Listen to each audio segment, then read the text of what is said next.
Hello mga kamiti! Naghahanap ba kayo ng recipe ng sinigang na masarap at healthy? Subukan nyo itong sinigang na dorado. Siguradong mapapa-extra rice ka sa sarap. Simulan na natin ang pagluluto. Bumili ng 1 kilo ng dorado. Ipaslice nyo na po ang isda sa fish vendor at alisin ang kaliskis, hasang at bituka.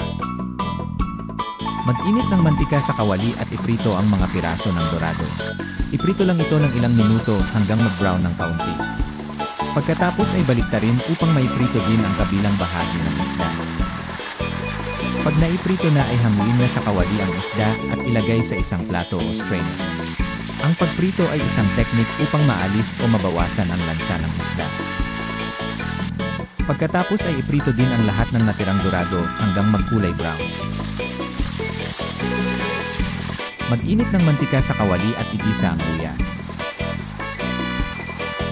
Isunod ang sibuyas at igisa ng ilang minuto hanggang lumambot ito.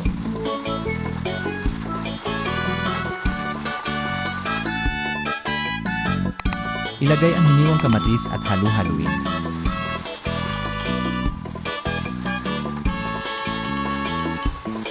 Maglagay ng 2 kutsarang patis at hayaang kumulo pero wag munang hahaluin. Takpan at hayaang kumulo hanggang lumambot ang kamatis.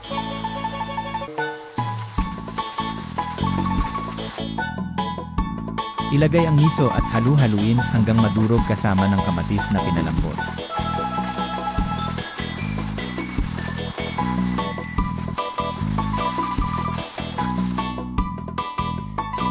Ibuhos ang hugas bigas o rice water sa kawali at haluin ng sandok.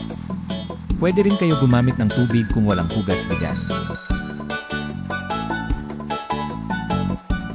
Maglagay ng nor fish cube at hayaang kumulo hanggang matunaw. Ilagay ang dinayat na labanos sa kawali at halu-haluin. Maglagay ng isang malaking sachet na sinigang mix na para sa 1 kilong isda. Ilagay ang labanos, okra at siling haba sa kawali at halu-haluin.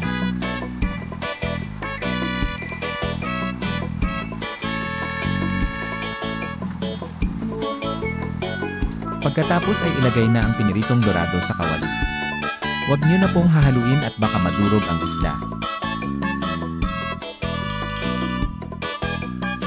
Last but not the least, ilagay na ang dahon ng mustasa sa ibabaw ng isda at takpan ang kawali. Lutuin ng 1 o 2 minuto. Luto na po mga kamiti. Kain na po tayo. Please like and share the video.